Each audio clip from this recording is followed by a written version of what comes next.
de un mes de no vernos, así que agradecemos al Señor por la oportunidad nuevamente de reunirnos para poder continuar con nuestro aprendizaje.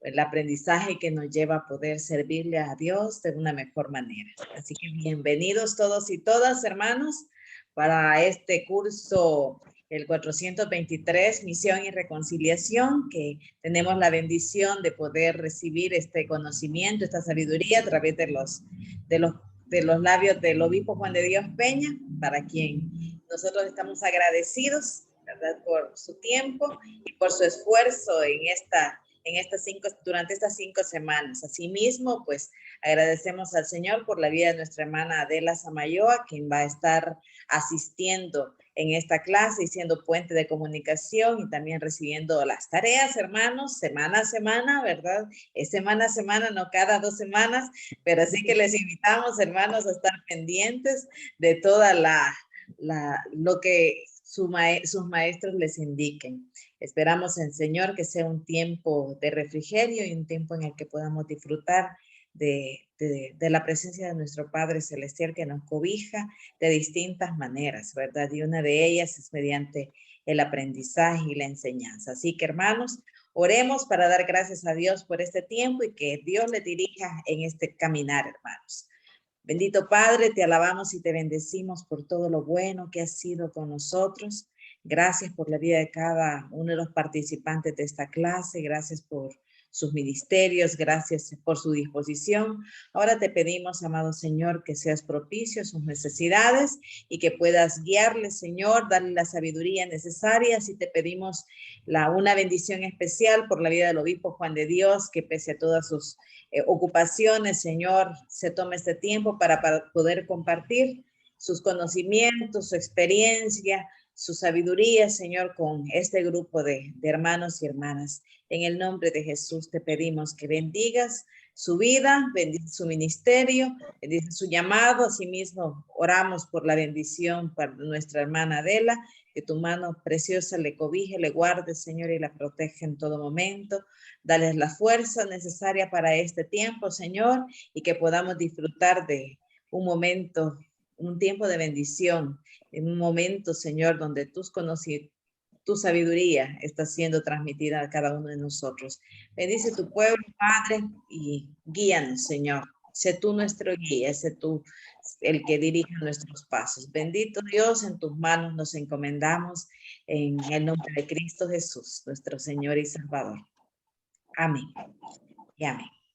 Pues, hermanos, para no perder más tiempo, ¿verdad? Y sin mayor preámbulo, yo dejo al obispo Juan de Dios Peña, quien está a cargo de esta clase, para que él sea, pues, quien se dirija a ustedes. Obispo.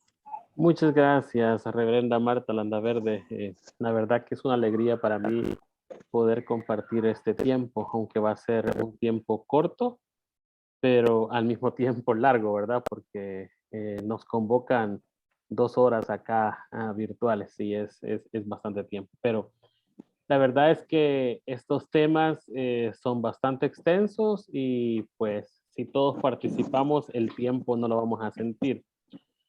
Efectivamente, este es el curso 423. Cuando veía el número del curso, cualquiera puede decir que ¿cuántos cursos son? Si este es el 400 y algo. En realidad es la codificación que se le va asignando por parte del programa de los cursos de estudio y pues es una bendición compartir con ustedes. Este curso, en realidad, el nombre original es Misiones, pero ha sufrido una transformación en el último tiempo en relación a la vinculación que tenemos con la Escuela de Divinidad de Duke, el Centro para la Reconciliación de Duke también, y todo el proceso de reflexión que ha llevado la formación teológica en la región con los países de Guatemala, El Salvador, Honduras, Guatemala, ¿verdad? Entonces, por eso es que este curso ha tenido esa fusión de misión y reconciliación. Entonces, en esta noche yo voy a compartir con ustedes una presentación para irnos guiando un poquito en esta conversación. pero primero que nada quisiera que tuviéramos un tiempo para presentarnos, para saber desde dónde estamos conectados y quiénes somos, porque hay algunas camaritas que aparecen apagadas y pues para que nos podamos presentar. Vamos a hacer un círculo presentándonos. Bueno, y la dinámica que vamos a hacer para dinamizarlo, vamos a empezar por el pastor Estrada y él va a ir decidiendo quién es la próxima persona que participa presentando. Gracias, pastor y obispo. Es un gusto encontrarnos nuevamente por acá, especialmente con el tiempo que hemos pasado de ausencia, pero estamos en un mismo sentir. Mi nombre es Domingo Estrada desde Nicaragua y estamos aquí pues en este curso porque queremos darle continuidad a lo que tenemos pendiente. Y pues por ahí no tengo visión de quiénes son los que están, pastor, pero le cedo el espacio a los que continúan, por favor. Muy bien, ¿algún voluntario o voluntaria que quiera continuar?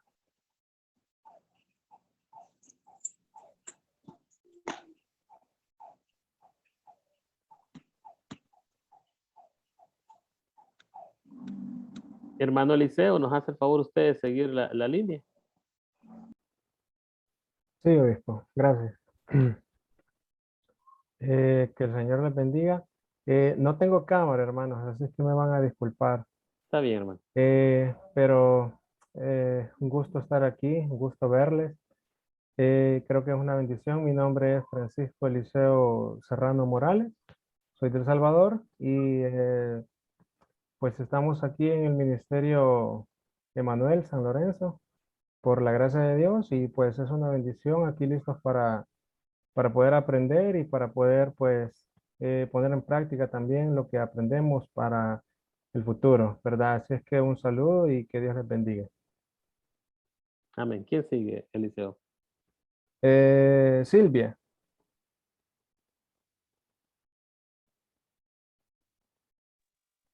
Hola, Dios les bendiga. No sé si es necesario encender la cámara. No, no es necesario. Bueno, mi nombre es Silvia Cabrera y soy de El Salvador, Aguachapán, y soy de la Iglesia Metodista El Shaddai. Solamente creo, no sé si hay algo más que tenga que decir. ¿Quién sigue?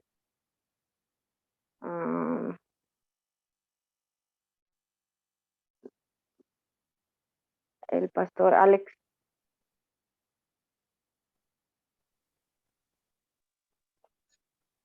Bueno, que Dios les bendiga, hermanas y hermanas, pastores, reverendo Juan de Dios, reverenda Marta, Dios les bendiga. Para mí es un gusto estar compartiendo con ustedes también, aprendiendo de sus conocimientos para poder así llevar a cabo la misión, ¿verdad? Valga el tema de la clase de este mes. Y así nosotros poder llevar a cabo lo que Dios nos ha encomendado hacer. Mi nombre es Alexander Guevara. Soy de la Iglesia Metodista Vida Nueva, aquí en San Salvador, El Salvador. Así que para mí es un placer el poder compartir con ustedes. Yo espero aprender muchísimo, así como he estado aprendiendo estos meses anteriores, ¿verdad? Así que la gloria sea para el Señor. Así que Dios les bendiga a todos y bendiciones. ¿Quién sigue, pastor? La hermana Marta Centé.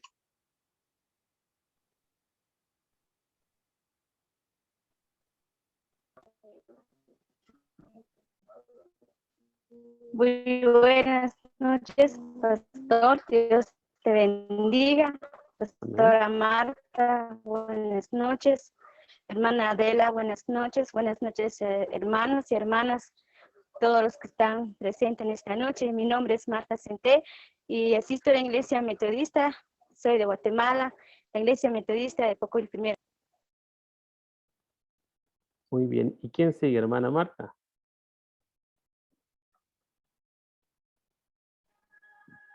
La hermana Carla. Muy bien, hermana Carla. Buenas noches, obispo Juan de Dios, un gusto saludarle y verle. Gracias, igual. Después de un tiempecito, Sí. reverenda Marta. Ha pasado bastante tiempo, pero lo seguimos extrañando. Pues le saluda Carla González de la Iglesia Metodista de Quetzaltenango, la tierra del frito. Saludos, hermanos. Muchas gracias, Carlita. ¿Quién sigue?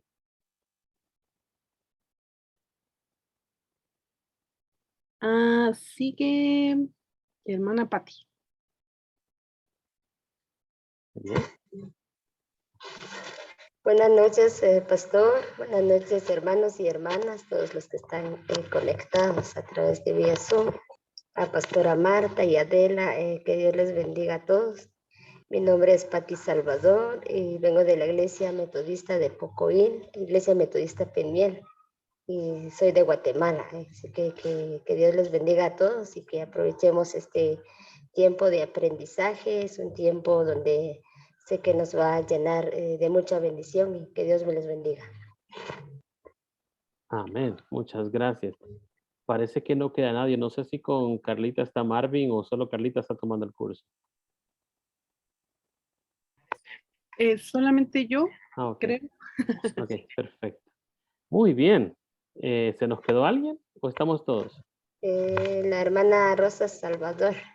Ana Rosa, Salvador. Muy bien. Buenas noches, hermanos y hermanas. Que Dios Buenas les noches. bendiga. Soy Rosa Salvador Tol, de Pocoil Primero, Chichicastenango. Asisto en la Iglesia Metodista Peñiel, aquí en Pocoil. Y soy de Guatemala. Dios lo bendiga. Muy bien. Excelente. Muchas gracias, hermanos y hermanas, por estar acá. Bueno, vamos a tratar ya de presentar, de poner el PowerPoint. Voy a apagar mi cámara para igual lo que van a estar viendo es la presentación, entonces creo que no va a ser necesario tener la cámara activa. Decirles primero que nada que este curso vamos a tener algunos detalles aquí que quiero compartir. Vamos a ver.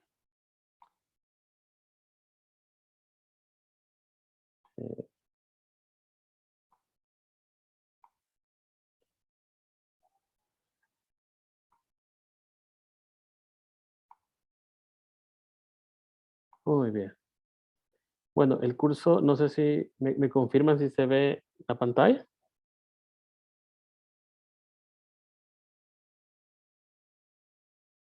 Sí, sí se ve, obispo. Muy bien, perfecto. El curso se llama Misión y Reconciliación, es el 423.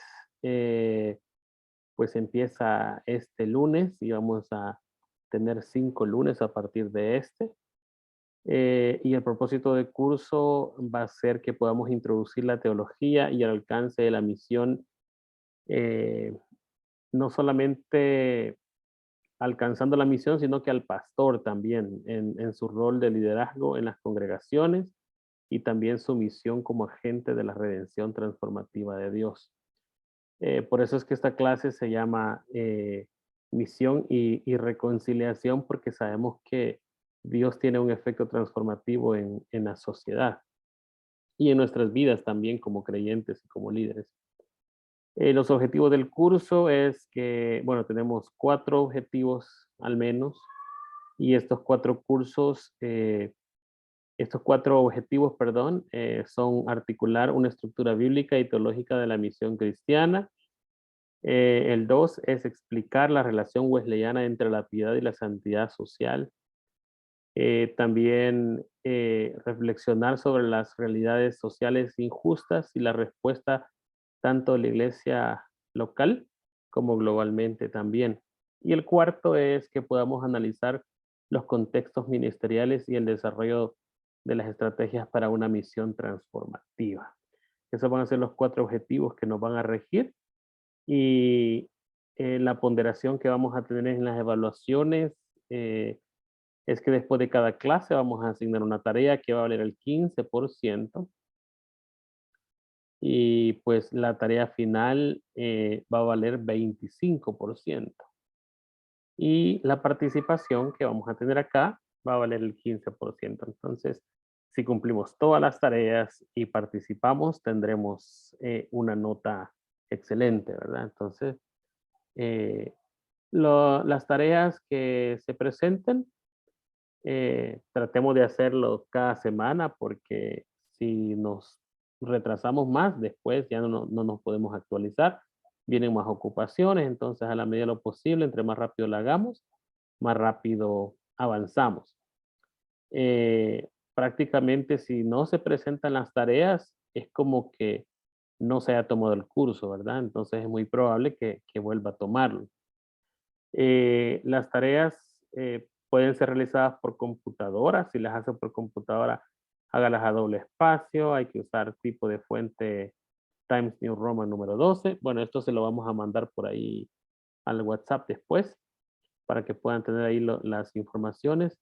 Si las tareas son realizadas a mano, también se permite que las puedan hacer a mano, pero la letra tiene que ser legible y hay que evitar sobreescritura para poder comprender el contenido, para no estar perdidos ahí. Y pues todas las tareas se las van a enviar a la hermana Adela Samayoa al correo electrónico samaadela@gmail.com y ahí vamos a poner su número también. Esto se lo vamos a mandar ahí al WhatsApp, así que no se preocupen por ahí. Por ahí les van a llegar. Vamos a ver, Carlita se salió. Vamos a darle acceso ahí. Muy bien. Después de haber compartido esta información, entonces ahora vamos a proceder a ponerles la presentación.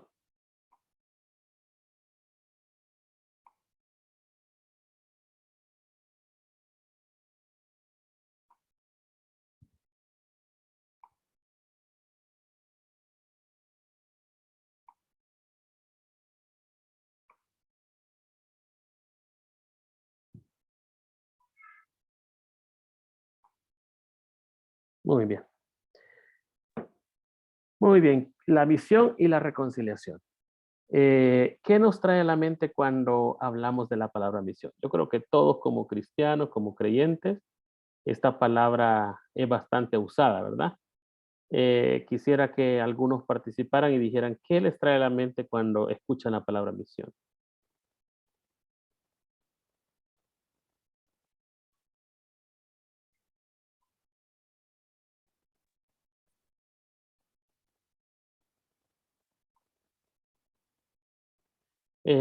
Hermano pastor, creo que está participando, pero tiene el micrófono apagado.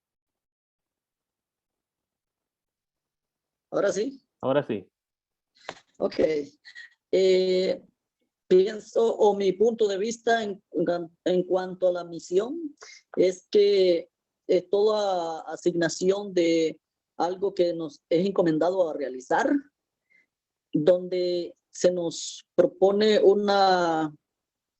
un plan en específico para lograr alcanzar al final un objetivo o meta que tengamos encomendado.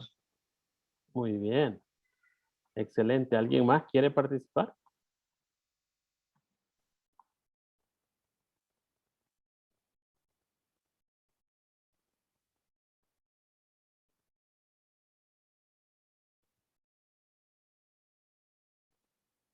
¿Alguien más? Por favor, levanta la mano. Yo creo que esta pandemia nos ha dejado tímidos, ¿verdad? Porque es muy poca la participación que noto cuando estamos en línea. Cuando estamos presencial, todo el mundo quiere participar. Seguro. Muy bien. Hermano Eliseo, ¿qué le hace pensar a usted cuando escucha la palabra misión? Bueno, con la palabra misión, yo creo que, así como decía el pastor, es una tarea que se encomienda, ¿verdad? De cualquier tipo, ¿verdad? Hablando de una manera genérica, misión es algo que se debe cumplir, que es por una orden de alguien superior, ¿verdad? Eso es lo que yo pienso. Muy bien. Hemos visto en las dos participaciones. ¿Hay alguien más que quisiera participar? Adelante. Sí, para mí misión es como decía el pastor, ¿verdad? También retomando la palabra de él, son como objetivos que han sido trazados para poderlos realizar en un determinado tiempo y en el, ¿cómo les podría decir? un determinado tiempo y llevándolo a cabo para poder así realizar lo que se pretende hacer por alguien, como decía mi hermano Eliseo, alguien que está arriba de alguien, ¿verdad? O sea, alguien que tiene más peso. Entonces, para mí, misión es eso, realizar los objetivos que se han trazado para poder llevar a cabo, valga la redundancia, la misión, ¿verdad? Ujú. Muy bien, muchas gracias. Hermana Adela, ¿me confirma si está por ahí? Sí, obispo, las disculpas, no me había podido conectar. Para que me ayude a aceptar a los hermanos que se desconectan. Sí, sí. Perfecto. Sí, claro. Muy bien, gracias. Bueno, hemos escuchado 3 participaciones y vemos cómo hay un enfoque claro, ¿verdad? Un enfoque especialmente corporativo de lo que significa una misión, porque creo que en las escuelas, en las universidades, en las diferentes corporaciones, nos enseñan a desarrollar ese concepto de qué es la misión. Ahora, en este caso, nosotros vamos a hablar un poquito de la misión, pero desde la perspectiva de Dios. Entonces, pues aquí presentamos un concepto que dice que la misión es cuando hablamos de ella, nos referimos a la tarea universal que inicia en Dios como el primer misionero que envía a su Hijo Jesucristo. Antes de ir al cielo, Jesús encomienda esta misión a sus discípulos y la misión ahora se debe expandir a toda nación, tribu, raza o pueblo. Como está escrito en Mateo 28, 19, creo que ahí se nos ilustra a nosotros muy bien qué es la misión, que dice, por tanto, vayan y hagan discípulos a todas las naciones, bautizándolos en el nombre del Padre, del Hijo y del Espíritu Santo, enseñándoles a obedecer todo lo que los he mandado, y les aseguro que estaré con ustedes hasta el fin del mundo. Palabras de Jesús, ¿verdad? Para todos aquellos que recibieron ese mandato, esa misión, esa comisión, incluso lo relatan algunos epígrafes, como la gran comisión en algunas traducciones bíblicas. Si bien es cierto, para nosotros como creyentes, como cristianos, cuando hablamos de misión, nos vamos a referir siempre a esa tarea que viene por parte de Dios, porque Él es el primer misionero. Él es el que envía, y al mismo tiempo es el enviado. Y esa es una característica muy, muy linda de parte de Dios, ¿verdad? Ahora, la misión tiene diferentes matices porque efectivamente nosotros como cristianos hoy día somos una configuración de lo que se ha venido construyendo de generación a generación. Tenemos el texto bíblico, por la gracia de Dios. Tenemos procesos de formación teológica, tenemos momentos de reflexión, tenemos espacios donde nos nutrimos en la iglesia y aprendemos y conocemos sobre lo que respecta a la misión. Pero también hay que valorar muchos elementos, ¿verdad? Este señor David J. Bush, que fue un misionólogo y teólogo, él escribió varios libros sobre misiones y sobre teología, pero él decía que la misión ha estado en transformación a lo largo de la historia, debido a las influencias culturales, al pluralismo, a los énfasis de interés de cada denominación religiosa. Imagínense ustedes hoy día cuántas denominaciones no hay, cuántas misiones no hay, cuántas iglesias no hay, y cada uno tiene su propio énfasis, tiene su propio interés, tiene su propia cultura y tiene sus propios elementos característicos de la misión, ¿verdad? Por ejemplo, no sé a ustedes si me pueden citar al menos una iglesia que ustedes consideren como misionera por excelencia. ¿Alguien que quiera participar? Abre el micrófono y participa.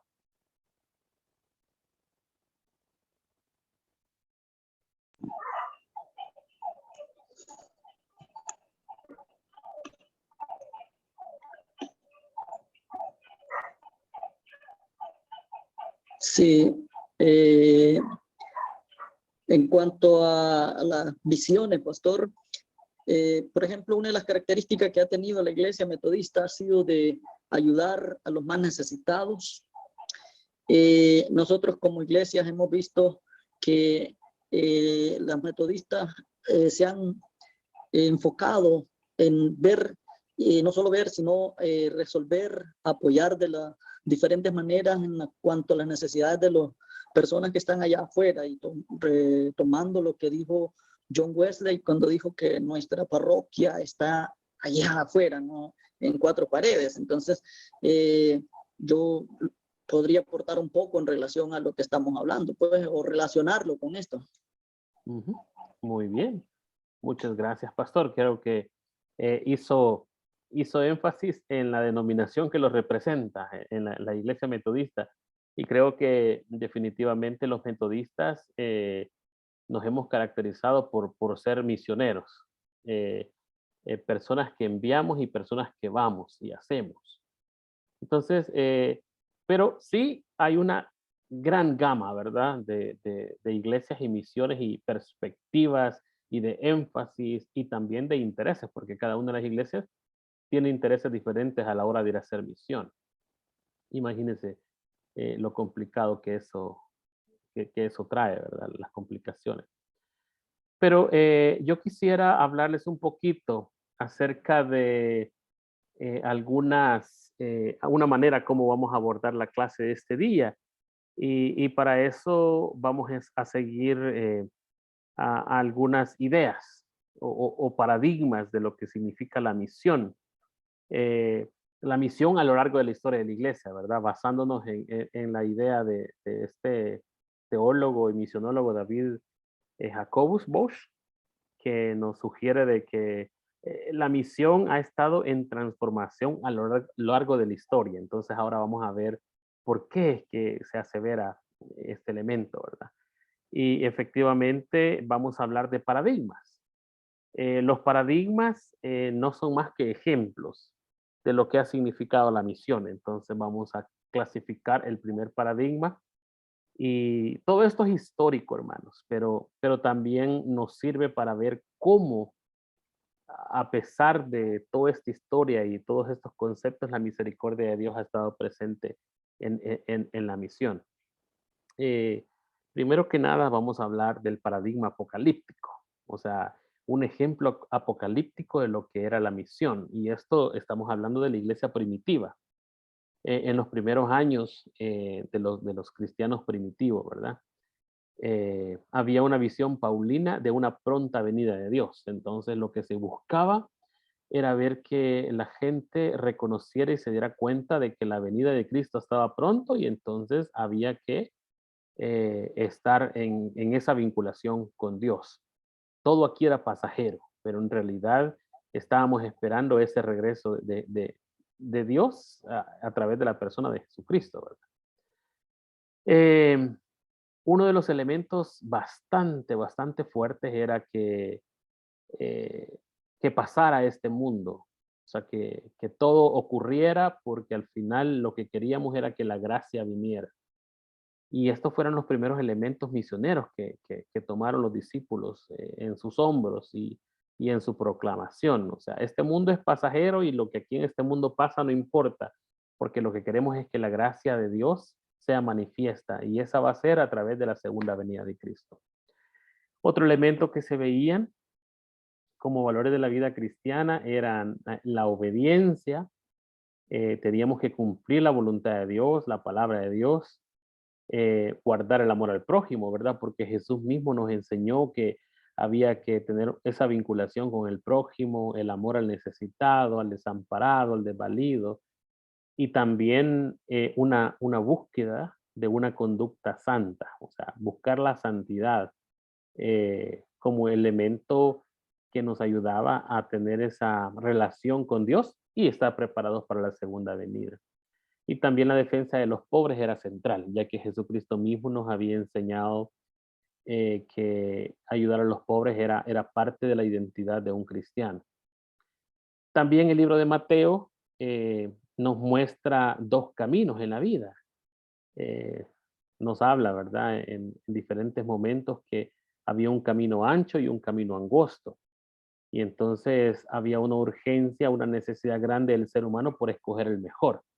Y el mejor no se refería a que era el más ancho y el más fácil, ¿verdad? El que nos daba alegrías o momentos de felicidad, sino que el camino difícil, el camino del dolor, el camino de la dificultad y muchas veces incluso el camino del martirio. Y eso es lo que los discípulos escogieron, el camino del martirio. Así que en ese paradigma apocalíptico, también el lenguaje era un lenguaje de amor, y la vida de los cristianos tenía un mayor alcance, o sea, más alcance que lo que hoy día tendrían los predicadores o los evangelistas, ¿verdad? Porque a veces uno puede predicar o puede hablar del evangelio de Jesucristo, pero no necesariamente vivir el evangelio de Jesucristo. Pero los cristianos en ese tiempo tenían un lenguaje de amor, o sea, un lenguaje que lo podemos ver reflejado en Jesucristo, cuando iba la mujer adúltera huyendo de las pedradas que le iban a dar los señores estos, ¿verdad? Que la iban siguiendo. Pero Jesús tomó una actitud de un pastor, de un guardián, de una persona que le hacía llegar a un lugar seguro. Entonces, ese lenguaje era el que se proyectaba en los primeros discípulos, en los primeros cristianos, en la iglesia primitiva. No existía una estrategia misionera como tal. O sea, cuando hablamos de misión, nos preguntamos, ¿qué tenemos que hacer ahora para hacer misión? ¿Qué podemos hacer para lograr alcanzar las almas para Cristo? En la iglesia primitiva no había una estrategia. Definitivamente era un modo de vida. La forma como vivían los cristianos era la propia predicación y la propia estrategia como tal para decir, yo quiero ser como él, porque esa persona sí vive como dice, y esa persona sí nos está dando un ejemplo de verdadero amor y pues queremos ser como él. Entonces era una manera de evangelismo, de visión, pero que no necesariamente estaba diseñado un plan o una estrategia. Fue un tiempo duro porque acuérdense que los discípulos en su mayoría fueron perseguidos, muertos, fueron mártires, fueron castigados violentamente y pues padecieron por la causa de Cristo.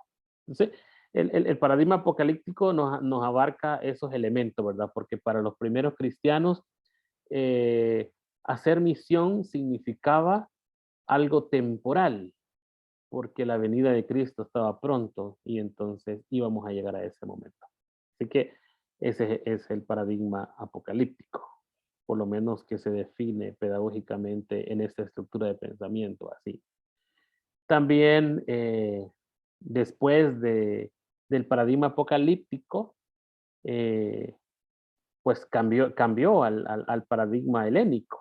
Aquí, en el paradigma helénico, hubo un cambio en la relación de persecución,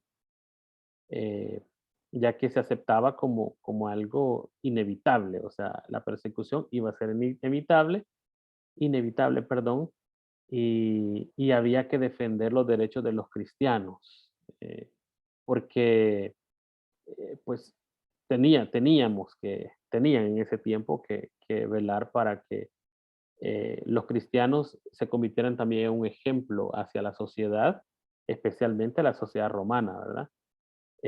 Los cristianos se enfocaban en este momento en proyectar esa imagen de buenas personas, de buen vivir, de buenas prácticas, de buenas costumbres, personas de paz. Estuvieron en un proceso también de someterse a las leyes. En el primer paradigma, en el apocalíptico, vemos que era más importante lo que venía, que era la venida de Dios, la venida de Cristo.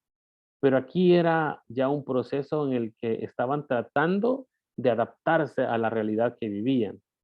Y entonces también oraban por el emperador romano. No iban a la guerra, pero oraban por los ejércitos romanos para que Dios le diera la victoria. También en esos momentos el cristianismo dejó de ser contracultural y se volvió en portador de la cultura. Es que se comenzó a arraigar y específicamente en la cultura romana. El cristianismo comenzó a ver la cultura romana como parte de su vida, aunque no como parte de su ADN, pero sí como que no somos de este mundo, pero estamos en este mundo y había que entender esa relación que existía entre los cristianos y el imperio.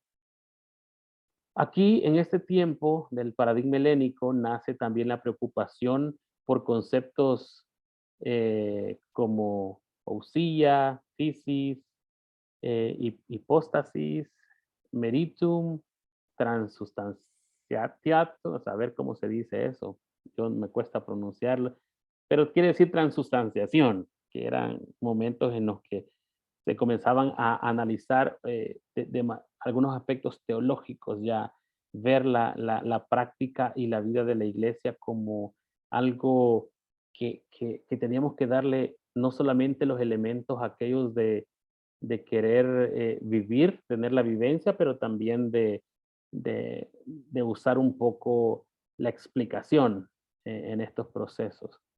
Y cómo todos estos elementos también tenían un espacio para esa confesión que anunciara la segunda venida de Cristo, aunque había nuevas limitantes ya, y entonces eso había provocado un retroceso. Ya no se vivía plenamente aquellos elementos de que la venida del Señor estaba por delante, y basados en esa realidad de que la venida del Señor estaba por delante, entonces había que ver la temporalidad de este mundo.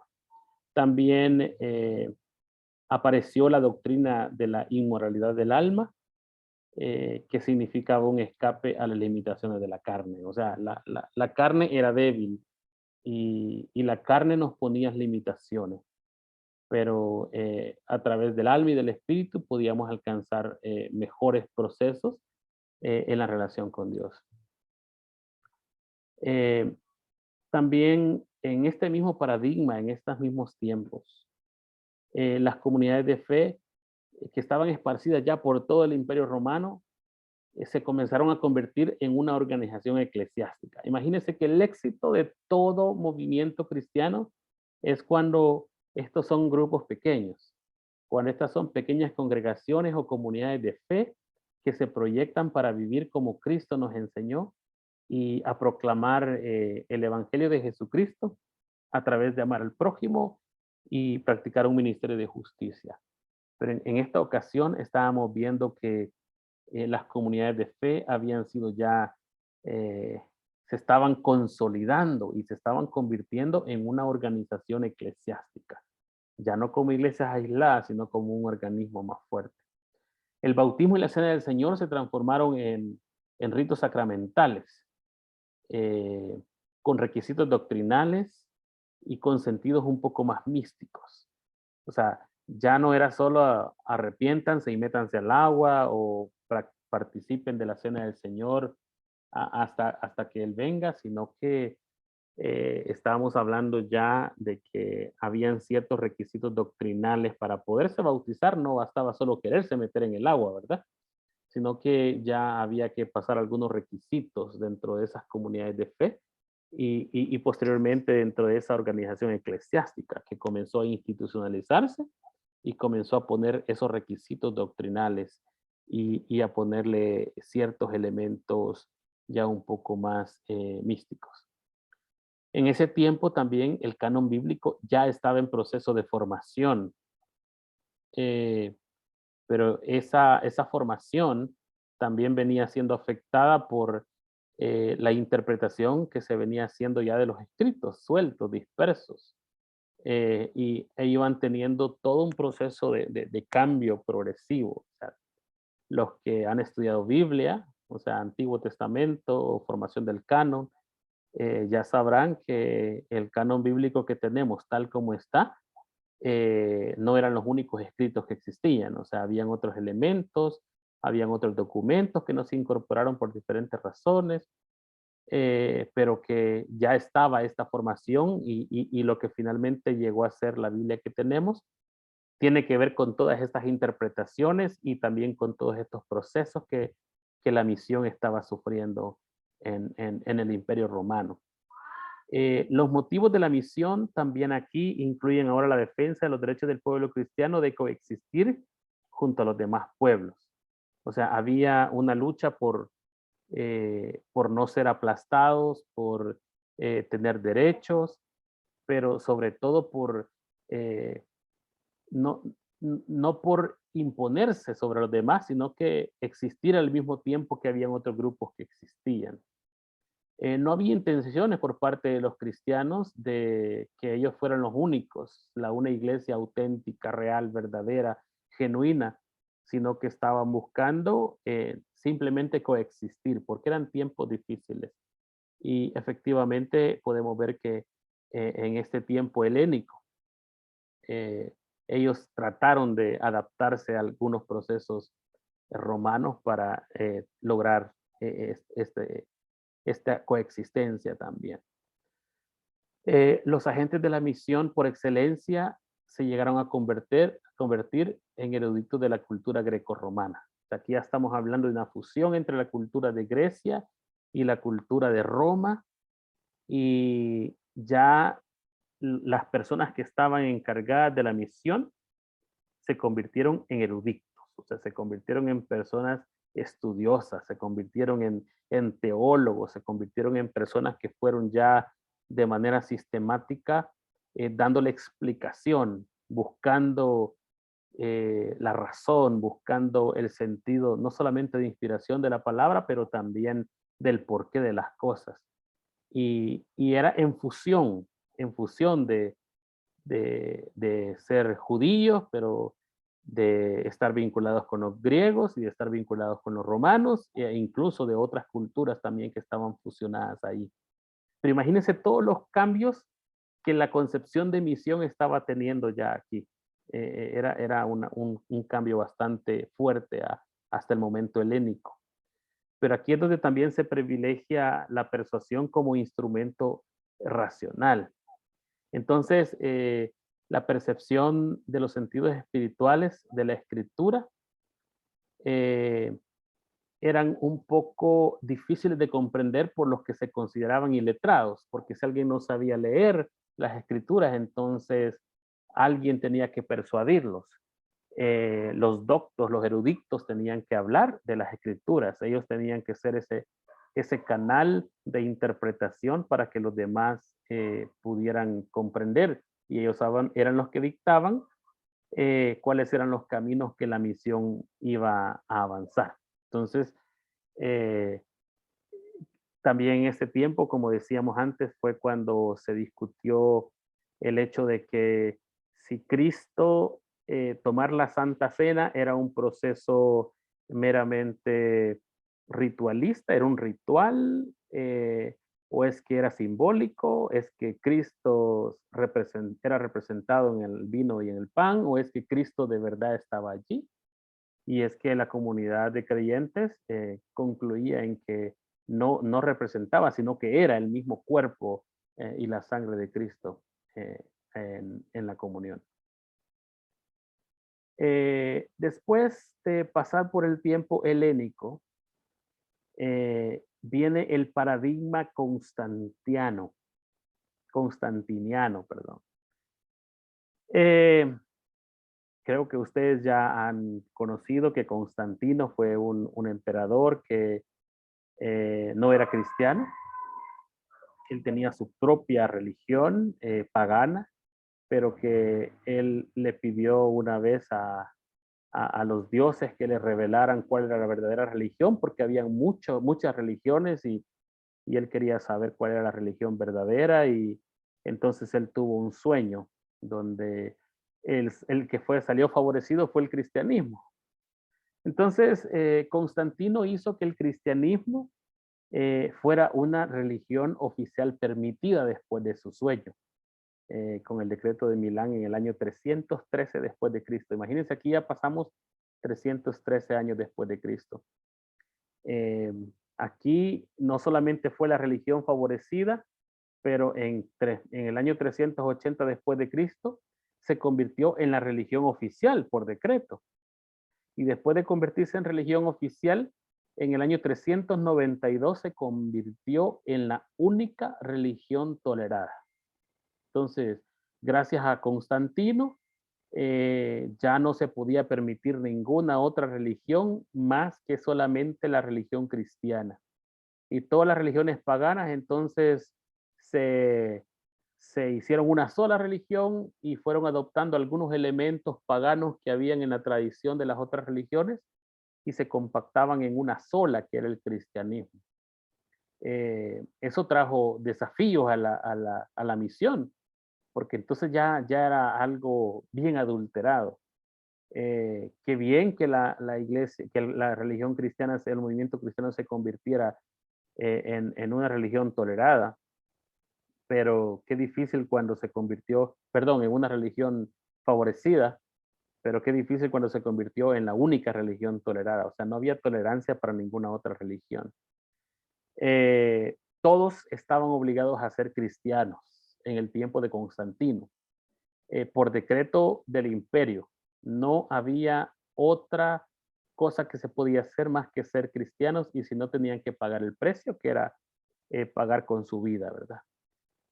Los emperadores se consideraban a ellos mismos como los obispos sagrados de Dios en el mundo. O sea, los emperadores comenzaron a adoptar esos espacios y ellos mismos se llamaron obispos, y ellos mismos eran los que comenzaban a también administrar la religión, y estaban a cargo de la fe y de lo que venía para adelante. Durante la Edad Media, el rey era considerado prácticamente el vicario de Dios.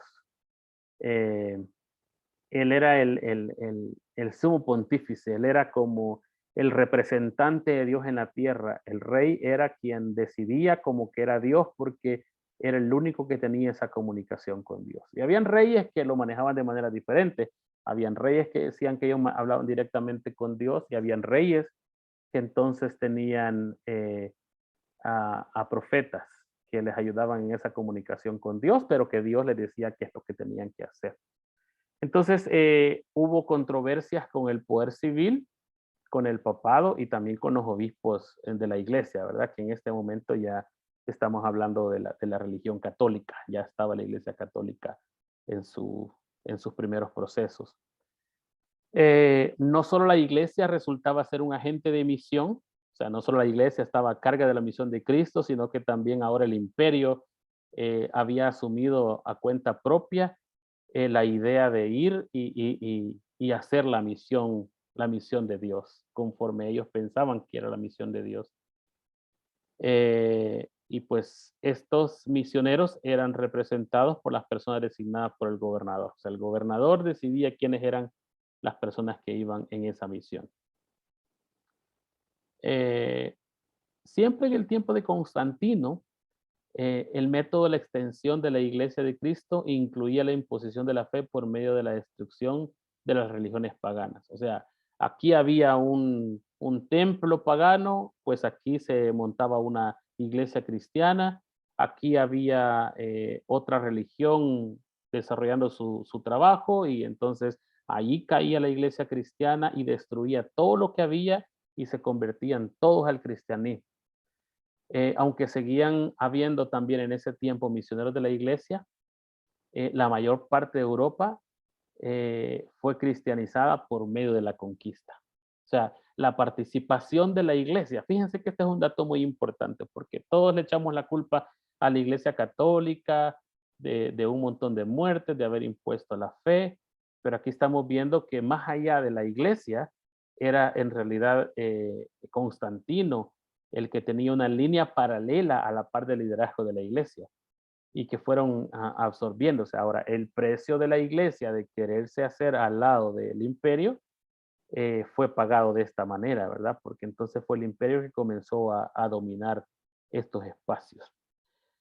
Se construyeron templos, monasterios, escuelas, todo con el apoyo del poder político. O sea, el imperio se encargaba de construir templos, monasterios, escuelas. Ahora nos cuesta construir una iglesia, ¿verdad? Tenemos sueños, tenemos visiones, tenemos deseos, pero ¿qué cuesta? Porque los recursos son limitados.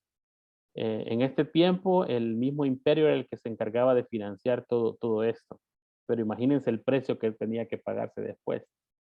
El Dios cristiano y el bautismo también eran aceptados como reconocimiento del poder más fuerte del conquistador. O sea, era una forma para medir la fuerza que el emperador tenía. Todos aquellos que se bautizaban prácticamente estaban legitimando el poder del conquistador, que era el hombre fuerte, ¿verdad? También veíamos el paradigma apocalíptico. Aquí tuvo que retroceder por un tiempo, o sea, la idea de la venida de Cristo, la idea de buscar la santidad, la idea de concentrarnos a ser creyentes, que estamos también ayudando a los desamparados, a los desposeídos, a los desprotegidos. Todos estos elementos se quedaron relegados por un tiempo, pero más tarde iba a regresar con una fuerza que tomó por sorpresa al proceso histórico, ¿verdad? Entonces, después del paradigma constantiniano, tenemos entonces el paradigma monástico. Este paradigma monástico nació en el siglo III con los ermitaños y pues fue un proceso en el cual nace con todas aquellas ideas, las influencias de Platón, ¿verdad? Del gran filósofo Platón, a quien se le debe también parte de la herencia, de la interpretación teológica que tenemos nosotros ahora en cierta manera. ¿Por qué lo digo así? Ustedes se van a dar cuenta y van a comenzar a encontrar a partir de acá algunos elementos que van hilvanados un poquito con lo que significa la fe nuestra hoy día. Más que todo la forma de ver las cosas. Algunos de los elementos que hemos venido viendo anteriormente, yo sé que con algunos usted se identifica, porque usted es la construcción de esos elementos que vienen desde la iglesia primitiva. Pero también hay muchos con los que difiere, ¿verdad? De los que no se comparten, pero que poco a poco aquí van haciendo sentido. Entonces, también Platón, él tenía por prioridad lo espiritual a costa de lo material. Es que él comenzó a idealizar estos conceptos en que lo material no era trascendental, sino que era lo espiritual. Entonces las corrientes monásticas consideraban malo todo lo que a este mundo se refería. Por eso es que se creaban los monasterios, para apartarse, para separarse, para irse lejos, para no contaminarse de lo mundano y lo pagano. Al principio, los monasterios eran específicamente para eso, para separarse. Pero como Roma también fue destruido en el año 476 después de Cristo, todos estos monasterios entonces fueron utilizados ya para ser centros de envío de misioneros por toda Europa, incluso por las islas británicas, las islas escandinavas, por Bulgaria y por Rusia. Aquí vemos una mezcla de varios elementos, pero lo que estos momentos o paradigmas o estas escuelas de pensamiento trataban de abonar era un cambio radical a la vivencia que la misión estaba teniendo, porque la misión iba adoptando elementos totalmente nuevos, dependiendo de quiénes eran aquellos que estaban manejando o dirigiendo la misión. Aquí fue donde nació el concepto de tomar votos de pobreza, de castidad y de obediencia. O sea, aquí es donde decidieron los monjes, no nos vamos a casar, vamos a ser castos. Nacieron los conventos, donde las mujeres decían, yo me voy a conservar puro y casto ante Dios y no voy a tener familia. Y también esa opción de decir, yo voy a ser pobre toda la vida y no quiero contaminarme con las riquezas porque el amor al dinero es la raíz de toda clase de males. Y entonces venimos viendo estos elementos aquí a través de Platón.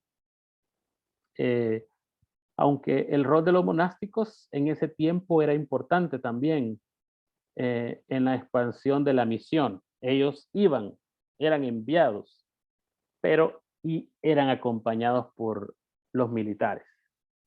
O sea, iban a hacer misión, pero el poder romano, el poder militar constantiniano, allí iba a la par de ellos. O sea, no podían ir solos, iban acompañados porque pues el imperio no quería ceder, ¿verdad?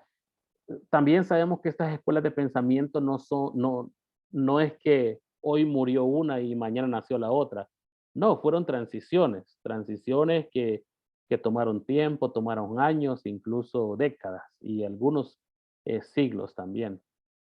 Pero también la base bíblica de toda la escritura monástica incluía textos sobre la búsqueda del camino al cielo, el desprecio de todo lo mundano y lo físico, la vida de santidad, la separación de este mundo, el camino de la austeridad y la salvación del alma. Fíjense qué interesante, porque el imperio financiaba en el tiempo constantiniano la misión, pero ahora estábamos hablando de una misión que no quería ese poder económico, sino que quería vivir un poco más parecido como vivían los cristianos en la iglesia primitiva. Que aquí ya no estamos hablando de la iglesia primitiva, o sea, estamos hablando de los tiempos de Platón. También luego viene el paradigma escolástico, la escuela de pensamiento escolástica. Y esto se da en el marco del tiempo de Aristóteles. Aquí la visión del mundo ya sufrió unos cambios notables prácticamente en la segunda mitad de la Edad Media. Y aquí se introdujeron varios escritos de este otro filósofo, Aristóteles. La base bíblica de toda la escritura monástica incluía los textos sobre la búsqueda del camino al cielo, el desprecio de todo lo mundano, lo físico. Fíjense que era muy parecido al anterior, solo que aquí había un camino hacia la austeridad y también a la salvación del alma. O sea, aquí había que salvar el alma, había algo que salvar. El idealismo platónico también estaba hilvanado con el idealismo de Aristóteles, ¿verdad? En cierta manera, pero el de Platón era imperante por casi 1000 años. Pero después de esos 1000 años sabemos que entró en conflicto con las ideas de Aristóteles, que ya afirmaba que no todo era malo en este mundo. Él afirmaba también que habían cosas buenas porque el mundo que había sido creado era bueno. Yo creo que escuchamos eso ahora en nuestra formación, ¿verdad? Hoy día tenemos esa conceptualización de que el mundo creado fue bueno. Entonces, para Aristóteles, no solamente el mundo creado era bueno, sino que todo lo físico era bueno. La sexualidad era buena. Veníamos de tiempos en la que la sexualidad era mala. En el tiempo monástico la sexualidad era tan mala que no se podía practicar y mejor nos alejábamos del pecado. Pero en el tiempo escolástica era totalmente lo contrario. Todo era bueno. Y la idea básica de Aristóteles era que el pecado irrumpió en el mundo, en la sociedad y en la persona humana, distorsionando el buen ordenamiento, tanto de los poderes estructurados en el mundo como del alma, pero que había algo que se podía hacer para restaurarla. Entonces, ya vemos conceptos muy distintos. Unos se alejaban y otros se acercaban, se aproximaban una vez más a parte de la creación de Dios.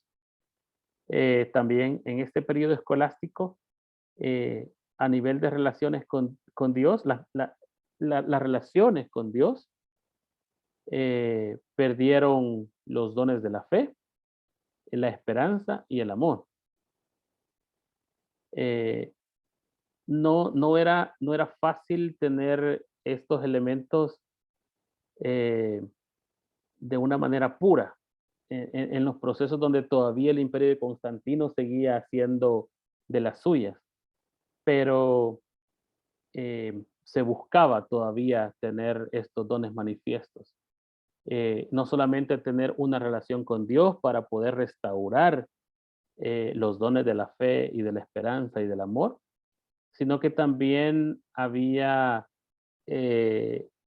ciertas relaciones con el mundo. Y estas relaciones con el mundo se podían guiar también bastante bien. En realidad, si buscábamos estar cerca de mantener la fe, la esperanza y el amor, si teníamos fuertes esos elementos, entonces también íbamos a poder mantener esa relación con el mundo también, pero también en cierta manera debilitada porque estaba basada en lo material y en la carne, que era corruptible, que no era perfecta. Había un resultado dual de todo este pensamiento. O sea, habían dos vías: la búsqueda del bien espiritual de los hombres por medio de los ministerios de la iglesia, y también la promoción de la paz, la justicia y la equidad para evitar el sufrimiento en la sociedad. Porque no era bueno sufrir, porque no era bueno estar en guerra, porque las injusticias no eran de Dios, sino que la cosa tenía que ser distinta si lográbamos mantener ese equilibrio espiritual y esa conexión a través de los ministerios de la iglesia. Entonces, dos elementos que trataron de hacerse en este tiempo escolástico fue servir como un buen mayordomo para la salvación del alma. Miren, aquí ya me suena a santidad espiritual, ¿no les parece? Como que Wesley de algún lugar agarró esa idea, ¿verdad? Y después tenemos el otro elemento que era servir en el mundo con sus poderes naturales en obediencia al Creador. O sea, la santidad social me parece ahí, ¿verdad? Que ya venía también de los tiempos de Aristóteles. Entonces, Wesley también traía algunos elementos de Platón, algunos elementos de Aristóteles, y pues que después se fueron fortaleciendo en los pensamientos de Arminio, en algunas cosas de acuerdo con Calvino, en otras cosas en contra, y total. Pero fíjense cómo todas estas escuelas se iban desarrollando en los diferentes procesos. También en el tiempo escolástico aparece Tomás de Aquino, y él veía a la iglesia parada, plantada en dos rubros. Veía a la iglesia como la iglesia que enseña, y también veía a la iglesia como la iglesia que escucha. Y aquí estamos hablando de dos dimensiones, pero en realidad en su cosmovisión, por naturaleza, pues el que enseñaba siempre iba a ser mayor que el que estaba escuchando. Así que en su filosofía, el que escuchaba estaba obligado a creer lo que la persona que enseñaba estaba compartiendo, porque había una especie de niveles de superioridad, y pues los que escuchaban, la iglesia que escuchaba tenía que obedecer a esa autoridad espiritual. En este tiempo también la misión de la iglesia ya comenzó a estar entonces a cargo de los sacerdotes y de los monjes. O sea, ya vamos viendo esa participación más definida como la que vemos en estos días.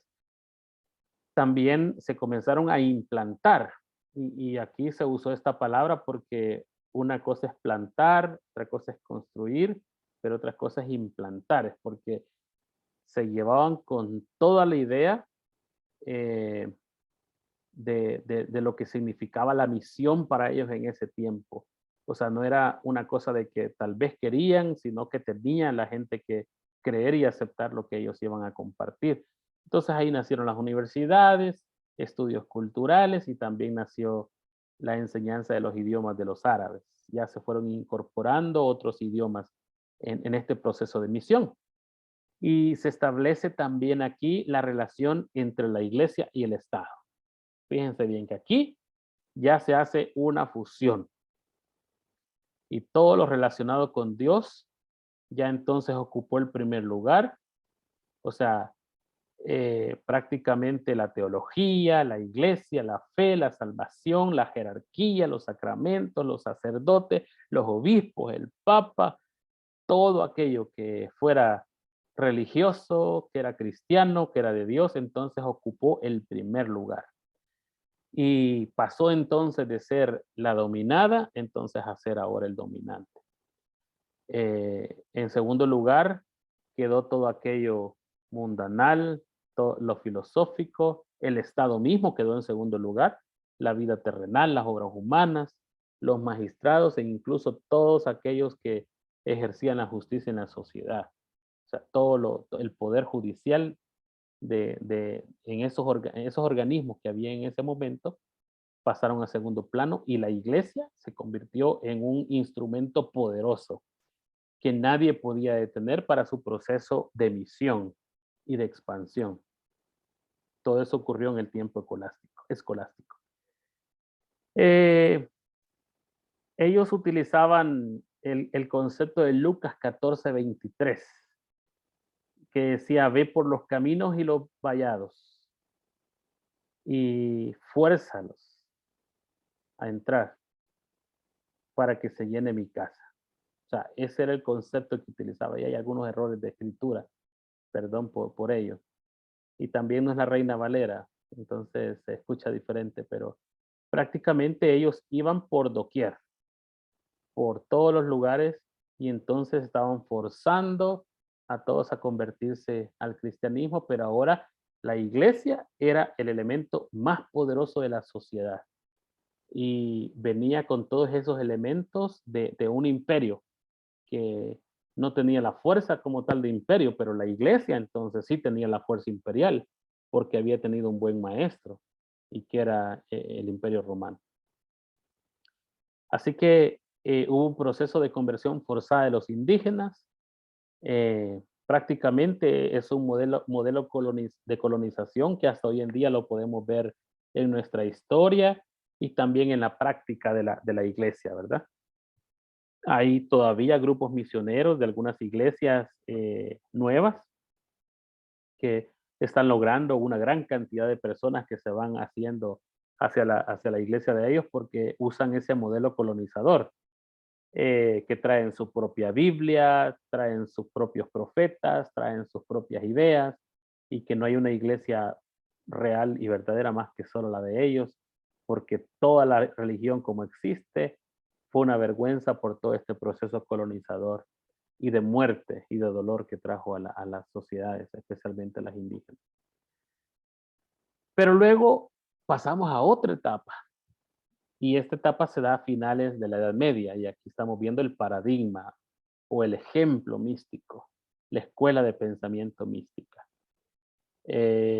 Aquí en este tiempo empiezan a surgir algunos elementos de la reforma. Se comienza a gestar en cierta manera la reforma. Aquí se buscó el camino a la espiritualidad mística como medio para conocer a Dios. Ya habían elementos que no tenían explicación, que no lo podía explicar la razón, pero que sí a través del misterio. Elementos que se daban en los rituales que tenían un simbolismo y un significado poderoso. Y entonces ellos creían que el conocimiento inmediato de lo divino se podía alcanzar por la experiencia religiosa, la experiencia incluso individual, o sea, la experiencia personal. Y se podía alcanzar aquí en esta vida. O sea, uno podía tener acceso a lo divino a través de lo místico. Aquí es donde Aristóteles plantea la idea de los 5 sentidos, que a través de los sentidos, o sea, de las emociones, nosotros podemos también experimentar esa relación y esa experiencia religiosa personal. También aquí se individualiza esa experiencia, no como algo colectivo, no que como algo mío. Es mi salvación, es mi experiencia, es lo que yo creo, lo que yo quiero, mía y de nadie más. Pero Tomás de Aquino le agrega también que uno puede llegar al conocimiento por revelación divina. No solamente era a través de la experiencia, pero de la revelación misma que venía por parte de Dios. Y Tomás de Aquino desarrolló el concepto de fuente de verdad, y él decía que la verdad tenía 2 fuentes. Una fuente era la revelación de las escrituras, y la otra fuente era la razón formada por los sentidos. ¿Ya se dieron cuenta dónde se ilustró Wesley otra vez? Hablamos los metodistas de un cuadrilátero wesleyano, ¿verdad? ¿Cuáles son? Díganme los 2 que están identificando ahí de Wesley.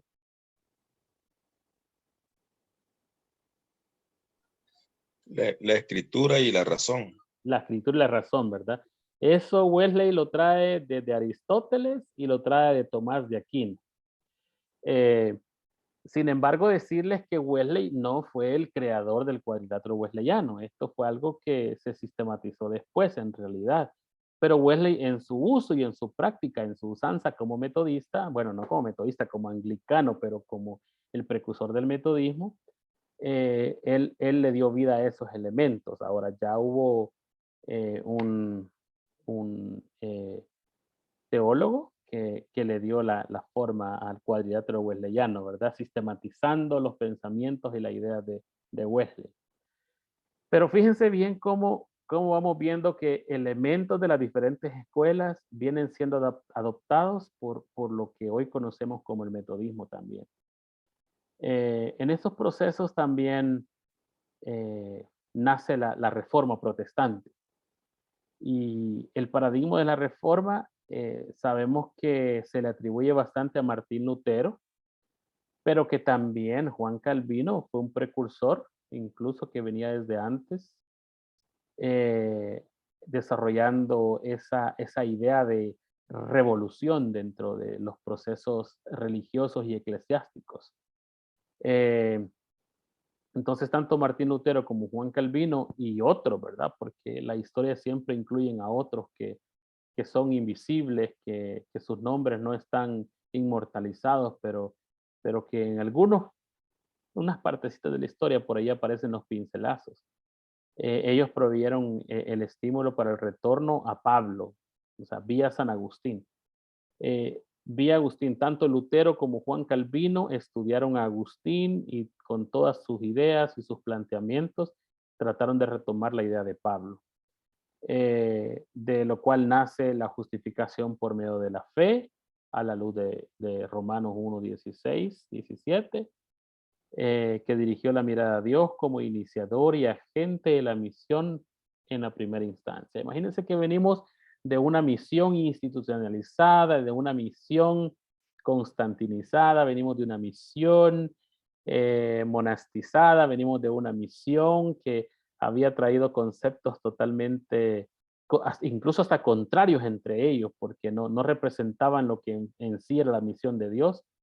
Pero aquí la reforma protestante estaba tratando de retomar la vía de retorno, o sea, de regresar a las enseñanzas de Pablo a través también de la fe y de la vivencia y de los escritos también de Agustín. Entonces, también Dios actuó aquí decisivamente para la salvación del hombre. O sea, aquí le trataron de dar ya el giro. No, la salvación del hombre estaba basada en la misión de Dios. Es que la misión de Dios era reconciliar al hombre con Dios. O sea, y ya no desarrollar el enfoque de la misión de la iglesia tal, la misión del imperio, la misión de la dinastía, la misión de la monarquía o la misión de la estructura, pero aquí ya se trataba de la misión de Dios.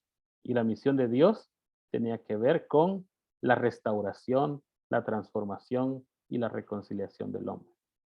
Entonces el conocimiento de Dios, aquí en esta escuela de pensamiento no se alcanzaba por la razón como enseñaba Tomás de Aquino. Aquí ya era un proceso de regeneración obrada por el Espíritu Santo. Es que no era la inteligencia o el uso de la capacidad intelectual, sino que era la obra misma del Espíritu Santo quien regeneraba al ser humano, y la participación activa de los creyentes era sencillamente por el acto de la fe. O sea, el Espíritu Santo tenía todo el deseo, toda la intención de regenerar y hacer la obra de transformación y de salvación en la persona, pero para ello tenía que haber una respuesta por parte de los creyentes a través de un acto de fe. ¿Nos parece familiar esto? Sí, ¿verdad? También. Ahí también el metodismo lleva ese otro elemento que agarra de la reforma protestante. Fíjense cómo vamos agarrando todos esos elementos para entender también de dónde venimos. O sea, no venimos solo de la iglesia anglicana, como se nos ha enseñado, ¿verdad? Sino que venimos de ciertos elementos que se han dado en las diferentes épocas, en las diferentes escuelas de pensamiento, al menos como se ha planteado en estos paradigmas. Así que los sacramentos, los méritos, o sea, ya no era por obra, ¿verdad? Para que nadie se gloríe, sino que, ni tampoco por cuántas veces tomaba los sacramentos, sino que era por la justificación de parte de Dios, haciendo la obra redentora, limpiando el pecado. Eh, entonces aquí se subrayaba la fe, que era por el oír, y el oír por la palabra de Dios. Entonces era netamente un acto de fe, una experiencia de salvación a través de la fe, de creer y estar convencido que podía haber redención a través de la obra poderosa del Espíritu Santo. La predicación, entonces, a partir de aquí, ocupa el centro de la misión, porque si la fe era por el oír, para que escuchara a alguien, había que predicar, había que proclamar la palabra de Dios. Y aquí en la Reforma Protestante es donde comienzan a salir grandes predicadores y grandes evangelistas, porque comienza a adoptar esos elementos. También en la Reforma Protestante, esto es una información adicional que ya la conocemos, ¿verdad? Pero fueron las 5 solas las que se dieron. Sola Escritura, sola fide, sola gratia, solus Christus y solus Deo Gloria. Prácticamente la palabra de Dios, que sería la Escritura, solamente la Escritura. Solamente a través de la fe en Cristo había justificación, y solamente por la gracia de Dios y mediante la fe había salvación, y solamente a través de Jesucristo como mediador también había salvación, y por ningún otro medio, y que toda la gloria era para Dios y no era para ningún imperio, no era para ningún académico, no era para ninguna persona que estaba incluso a veces hasta muy lejos de la voluntad de Dios, sino que solo se llevaba a cabo de la voluntad y la acción de Dios, porque Dios no comparte gloria, ¿verdad? Es un Dios celoso. Así que, pero esas eran las bases doctrinales de la Reforma Protestante.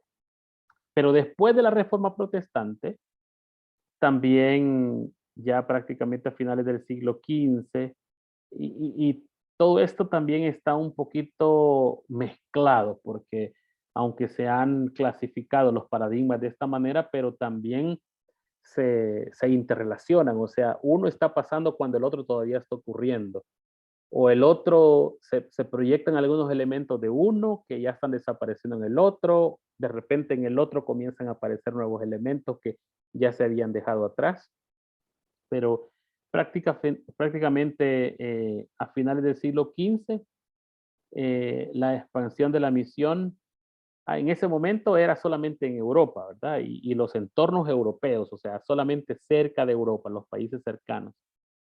En el siglo XVI y XVII, se fue primero a España, Portugal, después a Inglaterra, Francia y Holanda, y entonces llegaron a conquistar después las grandes regiones en las Américas. Muy parecido de lo que se hizo en la Edad Media. Aquí estábamos otra vez con algunos elementos anteriores, pero también con la reforma protestante ocurriendo en estos espacios también. Había unas diferencias entre católicos y protestantes en cuanto a la manera de promover la expansión de la iglesia, porque la iglesia católica estaba expandiendo la iglesia de la manera colonialista, o sea que iban e imponían, tal como se venía haciendo en el pasado, o sea, se imponía por la corona, por el poder político, por el poder militar, y ahí venían a la par los monjes, ¿verdad? Los frailes, venían las religiosas, con el poder militar también. Pero los protestantes estaban tratando de hacer misión ya de una manera pacífica. Y ellos, en realidad, los primeros protestantes comenzaron a desarrollar bastante el comercio. Fíjense que muy poco se dice, pero en la historia del comercio y en la estructuración de las grandes corporaciones que hoy existen, tal como las conocemos, el pueblo protestante fue precursor de eso. Entonces, los protestantes en realidad no se iban con el imperio, sino que se iban con sus negocios. Desarrollaban sus negocios y a la par desarrollaban misión.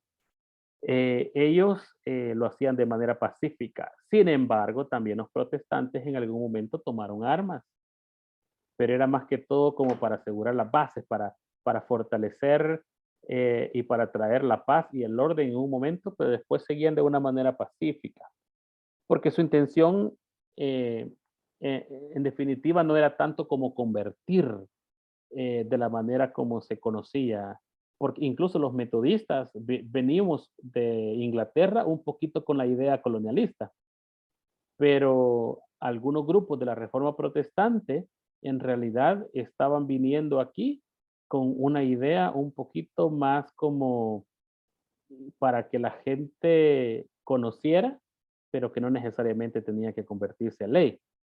Así que no era convertir a los indígenas lo que ellos pretendían, sino que en realidad estaban estableciendo tentativas de misión, estaban como fortaleciéndose.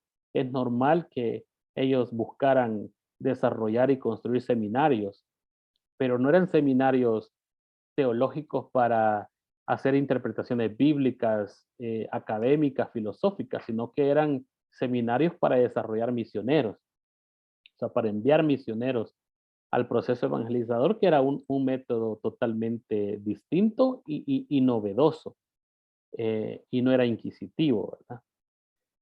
Pero después en el siglo XVII, las personas que vivían en un territorio eran considerados miembros de la iglesia. Aquí ya la organización de iglesia estaba por zona, o sea, por región.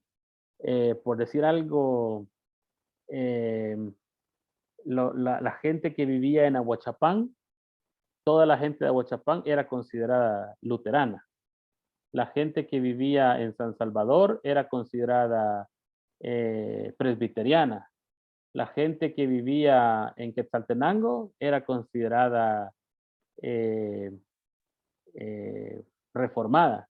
En la iglesia que, o sea, dependiendo de la zona donde estaba, así era como se estaba organizando al principio la iglesia, era como a nivel comunitario, todos en la comunidad eran alcanzados y organizados de esta manera. Entonces los principios doctrinales y cristianos se manejaban más o menos de esa manera.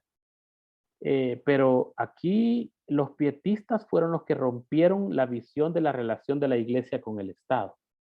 Aquí ya no se necesitaba tener esa vinculación de la iglesia con el Estado.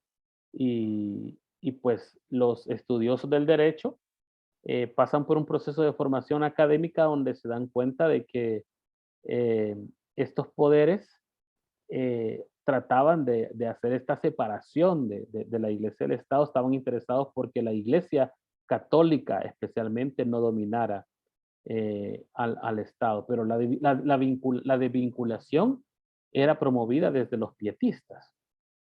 La vida cristiana se caracterizaba por lo personal, por lo intuitivo, por lo voluntario y por el calor humano. O sea, primero los comerciantes se hacían amigos de los locales y después que se hacían amigos, entonces ellos decidían si hacerse o no cristianos. Eran como más a nivel de relaciones, de compartir, de tener un tiempo juntos, de tener buenas experiencias, de amistad, y a partir de ahí la persona decidía. O sea, no se interesaban en que aceptaran los dogmas de la iglesia, o que tuvieran un encuentro personal con Cristo, o que dijera yo recibo a Jesucristo como mi único suficiente Salvador, sino que lo que estaban buscando era que ese encuentro con Cristo se diera en el corazón, pero por la experiencia de la conversión radical, de una conversión basada en la experiencia, una conversión de seguridad, no basada en el temor, por producto del fin del mundo o producto de una inquisición o producto de una conquista, sino que porque fue un encuentro que se tuvo con Dios basado en experiencia. Hoy día, en muchas de nuestras iglesias se maneja así también, ¿verdad? No manejamos la experiencia de conversión como majestuosa, ¿verdad? Así como, el hermano recibió una revelación y recibió el llamado de Dios de una manera poderosa, sino que también hay personas que reciben el llamado de una manera progresiva. Un modo de vida que se convierte después en una experiencia completa y de una conversión integral también para seguir a Cristo. La misión también era llevada por individuos y no por la iglesia. No era una estrategia de la iglesia. La misión en este momento pietista no era una estrategia de la iglesia, sino que era una estrategia de personas individuales. Ah, yo te comparto el evangelio porque quiero compartirte, porque el objeto era convertir las almas, o sea, salvar las almas para Cristo, y no necesariamente querían establecer una estructura llamada iglesia, una institución llamada iglesia, porque ya venían de esa experiencia de que la institución había acabado con la misión de Dios. No porque tuviera la capacidad de acabar con la misión de Dios, sino que porque estaban construyendo un antirreino en lugar de construyendo reino. Porque en realidad la misión de Dios no se puede terminar, no se puede acabar. Porque el poder de Dios está de manifiesto. Entonces, posteriormente, el movimiento pietista, ya en el siglo XVII, fíjense que aquí ni siquiera habían nacido los metodistas cuando los pietistas ya estaban. Como dije, eran considerados, aquí se repitió la presentación o le monté mal la cosa, pero en realidad ellos estaban profundamente preocupados por la santidad de la vida. Lo manifestaban también en su vida dedicada a los necesitados. Los pietistas iban y ayudaban al necesitado. El bautismo y la unión en Cristo eran temas predilectos, o sea, era de lo que más se hablaba. Hablemos del bautismo como un acto de redención y hablemos de la unión en Cristo como un solo cuerpo. Eran los temas que los pietistas más le encantaban, y también dedicar sus esfuerzos para ayudar a los necesitados. También los elementos más fuertes que se manejaban en el pietismo eran los textos bíblicos que hablaban sobre la ética y sobre el trato al prójimo, de hecho sobre el buen trato al prójimo. Eran cruciales para su fe. Y entonces, ya casi vamos acabando con los paradigmas para llegar a nuestros tiempos actuales. Pero aquí estamos entonces, yo sé que es mucha información, hermanos, sé que es mucha información, pero que es necesario pasar por aquí para saber de dónde venimos y cómo es que llegamos a ser lo que ahora somos. Y que por misericordia de Dios estamos tratando de seguir la misión del Señor, y es lo que se busca con todo esto. Porque es importante saber qué ha significado la misión en los diferentes momentos de la vida. Porque yo estoy seguro que ustedes están preguntando ahorita mismo, ¿cuál es la misión de la iglesia hoy? ¿Cuál es la misión de la iglesia en mi comunidad, o la misión de Dios en mi comunidad? ¿Cómo yo voy a representar esa misión de Dios? Pero bueno, el paradigma cultural se dio después del Renacimiento, y la Reforma también empieza a engendrarse todo el concepto moderno del mundo. Aquí ya viene el modernismo. Aquí la ilustración basada en la razón y las capacidades humanas comenzaron a tener una nueva cosmovisión. Entonces comienza a fortalecer otra vez la idea de la razón. Se comienza a conocer que el ser humano es capaz de alcanzar muchas cosas. Comenzó a haber una revolución industrial, comenzó a haber construcción de riquezas, acumulación de riquezas, habían comunidades feudales, y entonces también habían ciencias fundamentales. O sea, la ciencia se consideró como uno de los elementos más importantes de este paradigma cultural. Se convirtió en la llave de la comprensión del mundo. El carácter absoluto de la ley natural, la fe en el progreso humano, que era ilimitado. O sea, se consideró al progreso humano como ilimitado, y hasta hoy día se maneja de esa manera. No se le ponen límites al avance que el hombre ha de tener. Las tecnologías avanzan día tras día a partir de estos tiempos. La solución última de todos los misterios y el desarrollo tecnológico para el bien de todos los sectores de la sociedad eran constitutivos, o sea, eran los que definían cómo estos cristianos ahora veían la misión. O sea, la misión tenía componentes de ciencia, tenía componentes de la ley natural, tenía componentes de la fe en el progreso humano, y tenía componentes basados en los misterios que vimos en la época anterior, y también en los desarrollos tecnológicos. También eran individuos visionarios y aquí comenzaron a desarrollarse las sociedades misioneras, asociaciones educativas, sociedades bíblicas y organizaciones de buena voluntad que salieron a conquistar el mundo para Cristo. O sea, a través de las sociedades, de las estructuras, incluso la Iglesia Metodista tiene la formación de la Junta General de Ministerios Globales en este contexto, tiene la formación de diferentes agencias misioneras que comienzan a convertirse en elementos de conquista y elementos también de alcanzar a las naciones para Cristo a través de la misión global.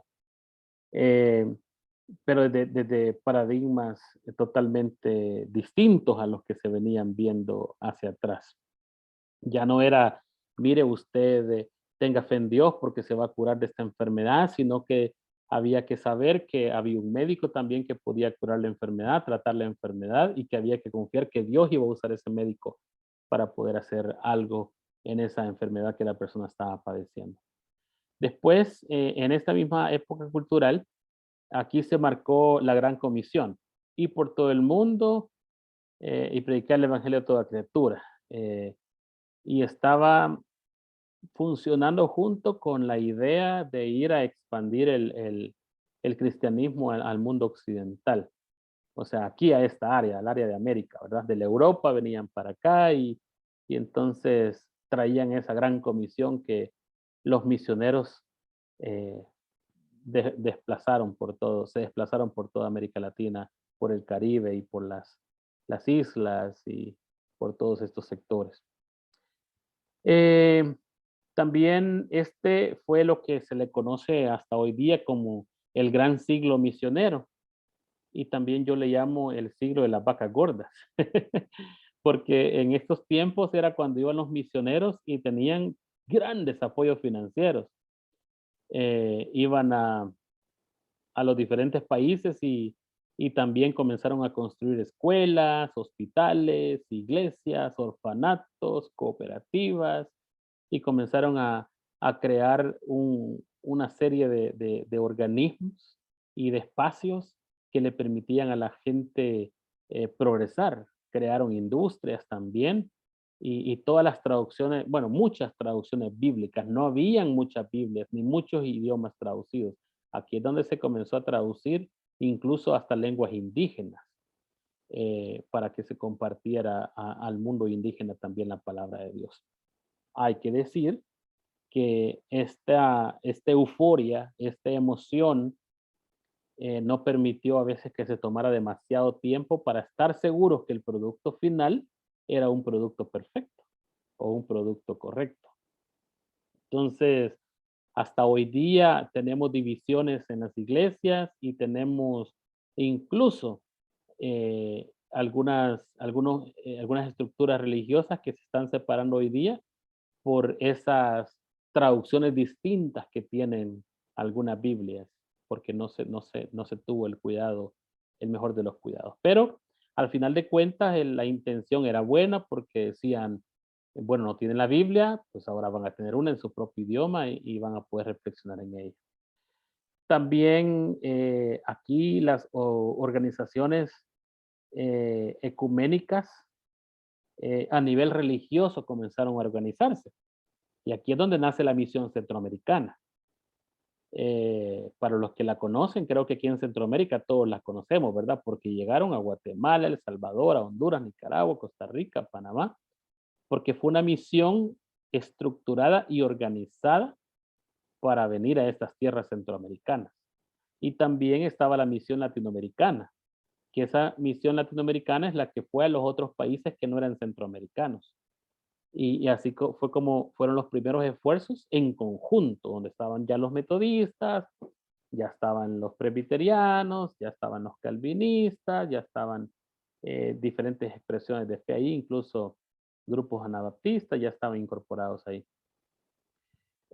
Hubo nuevamente una aproximación al paradigma apocalíptico, que fue el primer paradigma que vimos. Porque había un inminente juicio divino y por eso había que abandonar todo lo malo de este mundo y escoger el camino bueno, ¿verdad?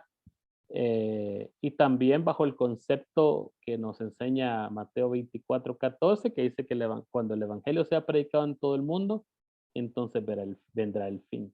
Y comenzaron a ver las grandes cruzadas evangelistas, ahí sale el famoso Luis Palau, Jimmy Swagger y todos estos predicadores que transformaron la misión a evangelización a través de estas campañas evangelísticas transmitidas por radio, televisión y prensa escrita.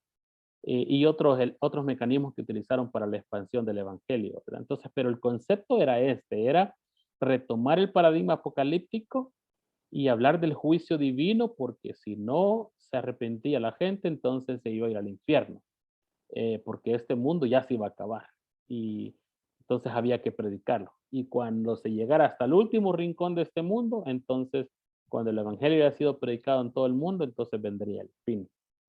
Y pues eso se dio en el paradigma cultural. Y en el siglo XX, que es el siglo que acabamos de terminar, entonces nacieron los movimientos mundiales, o sea, el mundo ecuménico.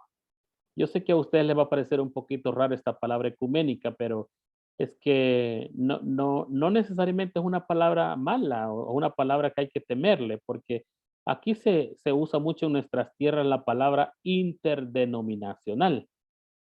Pero en realidad es casi lo mismo, y no es lo mismo porque casi lo mismo, porque en el mundo ecuménico se unen para hacer trabajo juntos, pero en el mundo interdenominacional solo se reúnen para adorar a Dios juntos, en la mayoría de los casos. Pero en algunos casos también se unen para trabajar juntos. Pero en el mundo ecuménico prácticamente comienzan a nacer movimientos cristianos grandes. No solamente movimientos buenos, sino que también pasan movimientos malos. O sea, nacen las dos guerras mundiales, la Primera Guerra Mundial, la Segunda Guerra Mundial, también conferencias ecuménicas misioneras, nacen las Naciones Unidas, nace la Organización Mundial para la Salud, nace el Banco Mundial, el Consejo Mundial de Iglesias, la Alianza Evangélica Mundial, el Consejo Mundial, el Consejo de Iglesias Metodistas de América Latina y el Caribe, el Consejo Latinoamericano de Iglesias, CLAI, y entonces comienzan a desarrollarse esa idea de trabajo juntos. O sea, ya no estamos solos, tenemos que hacer trabajo colectivo y la misión se hace juntos. En la unión está la fuerza y no podemos ser llaneros solitarios, sino que desarrollar un trabajo global porque vivimos en una aldea global, en un mundo que es el mismo que Dios creó para todos. En este proceso se remarcan también los pasajes bíblicos que acentúan la unidad de la iglesia. O sea, se comienzan a agarrar todos esos pasajes donde se habla de que somos un solo cuerpo, de que Cristo es nuestra cabeza, la oración sacerdotal del Señor, es como estos procesos o estos organismos grandes representan una magnitud mayor, sacerdotal, que nos envía, que nos guía, que nos convoca para hacer el trabajo del Señor a través de la centralidad del amor entre los hermanos, a través de la solidaridad que podemos tener en conjunto para con aquellos que son oprimidos y son menesterosos. También se remarcan pasajes bíblicos que acentúan la unidad de la iglesia. Ah, es lo mismo, ¿verdad? Lo repetí, imagínense. Copié y pegué. Cuando iba duplicando la presentación. Pero bueno. Al final de cuentas, hermanos, y en conclusión, hemos podido apreciar cómo los diferentes paradigmas nos hacen un escaneo, le hacen una tomografía, una radiografía y nos muestra la situación de la iglesia en cada uno de los momentos históricos. Hay momentos históricos en los que tristemente uno tiene que agachar la cabeza y decir el pueblo cristiano se equivocó, pero también hay momentos en los que dice, bueno, estamos aquí para construir y para reivindicar ese llamado misionero y la vocación como misioneros. basado en la experiencia de que Dios es el primer misionero, es el que envió a su Hijo unigénito para que todo aquel que él crea no se pierda, más tenga vida eterna. Pero al mismo tiempo, Jesús, siendo Dios, fue enviado. Jesucristo fue el Dios misionero encarnado en la persona de Jesús. Y el Espíritu Santo, a través de su obra redentora, también complementa ese trabajo de misión, de compañía, de acompañamiento, de solidaridad, de caminar junto con el pueblo de Dios. Entonces, la iglesia en diferentes etapas, una de ellas fue en la que estuvo bajo persecución. Sabemos, ¿verdad?, que los primeros discípulos sufrieron persecución en este paradigma apocalíptico, pero después en la cultura helénica hubo un marco de relación entre la iglesia y el mundo. También en la Edad Media coexistieron los tres paradigmas, tanto el constantiniano como el monástico y el místico, o sea, se hilvanaban los tres. Ya con el surgimiento del humanismo junto al movimiento renacentista. También la reforma protestante ya ofrecía otros mecanismos, otras maneras, otras cosmovisiones de poder enfrentar la realidad social que vivía el pueblo cristiano. También el enfriamiento del dinamismo reformador produjo la ortodoxia y el pietismo como dos maneras de ver la misión también.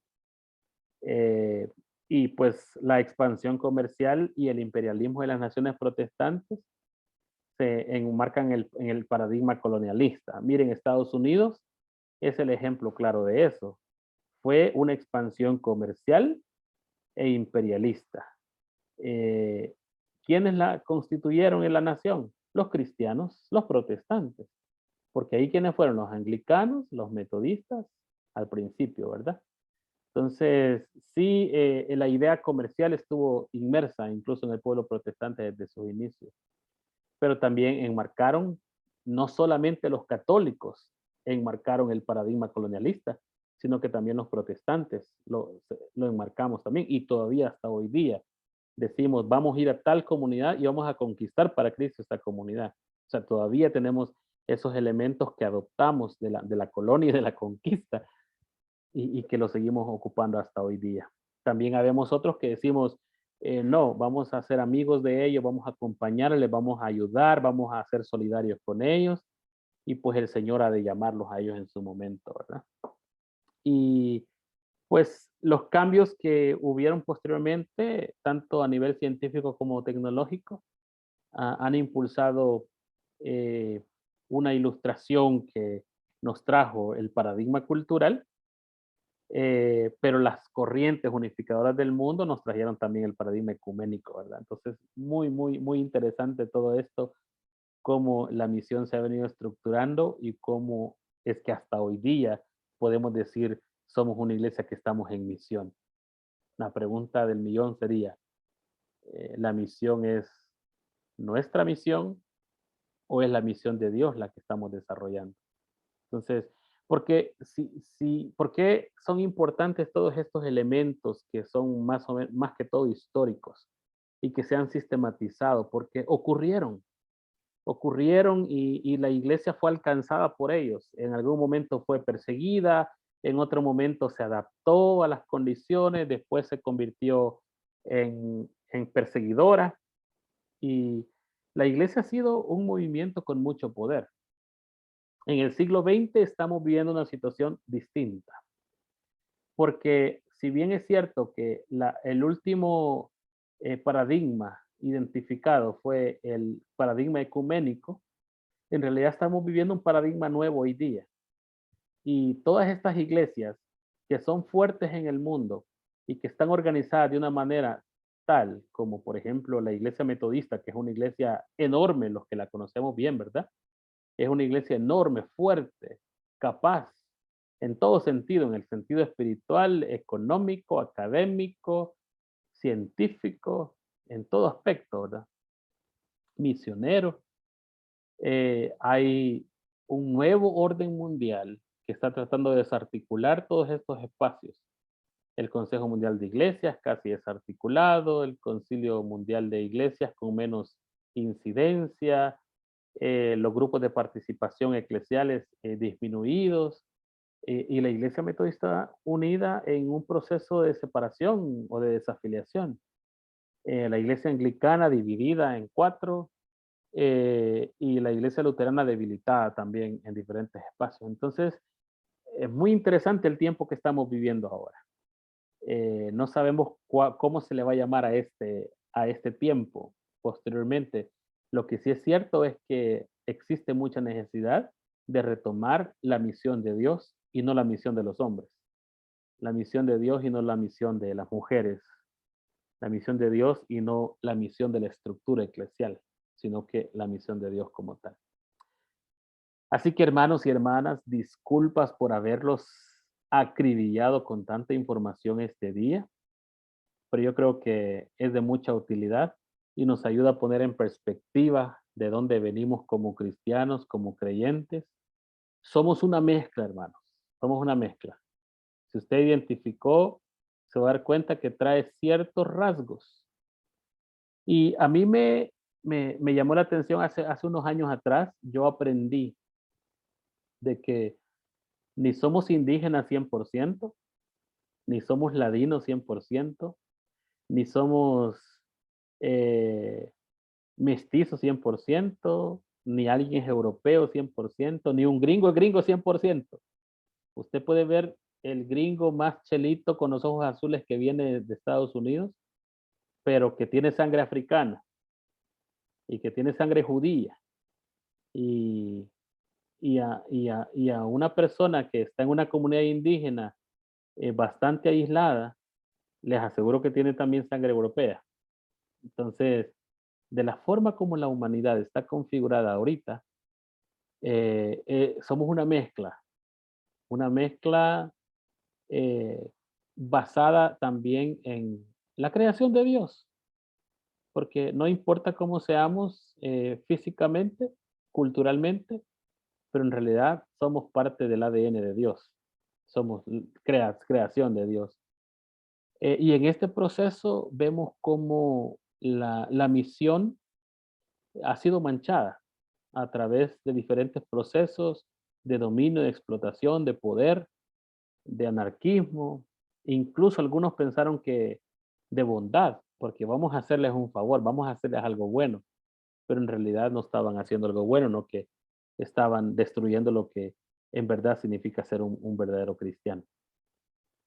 Así que quisiera dejar unos minutitos, hermanos, para que podamos compartir pensamientos, preguntas, algo que quieran decir. Dejamos abierto el espacio.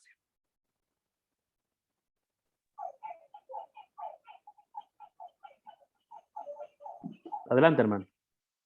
Sí, me llamaba la atención, pastor, cuando decía cómo le vamos a llamar o cómo le llamamos al paradigma actual. Y estaba una vez en una reunión de pastores y hablaban sobre la posverdad, cómo estamos interpretando la palabra del Señor en la actualidad, cómo la están refutando, cómo lo utilizan y la interpretan a su manera con el fin de llevar a la gente a que desacrediten a los cristianos o a la iglesia en sí. Entonces, esta es una lucha fuerte que hay y que es interesante conocer todos estos paradigmas porque esto nos hace darnos cuenta de que algunas cosas incluso se repiten, que esto no es nuevo, que esto no es algo que nosotros vamos a estar exentos de todo esto que ha venido surgiendo cambios en la iglesia durante los tiempos que hemos vivido. Efectivamente, hermano, estamos en tiempos muy, muy complejos, muy difíciles. Y sí, la verdad es que a pesar de todo, yo creo que en los diferentes momentos ha habido un pueblo de Dios que se ha mantenido fiel y que creo que así seguirá siendo. Seguirá habiendo un pueblo de Dios que sigue manteniéndose fiel y que va a seguir marcando la diferencia en medio de una sociedad en conflicto y en dificultad. Muchas gracias, hermano. Muchas gracias. ¿Alguien más quiere participar?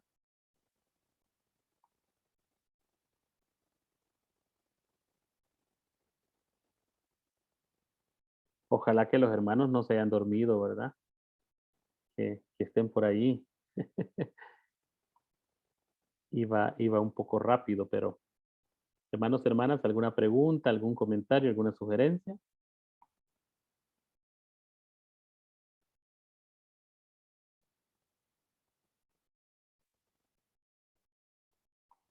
¿No? Están silenciosos, pastor. Sí, están silenciosos los hermanos, pero Es está que me bien. gusta, Quizás se me durmieron, gusta. obispo. ¿Cómo? ¿Cómo es?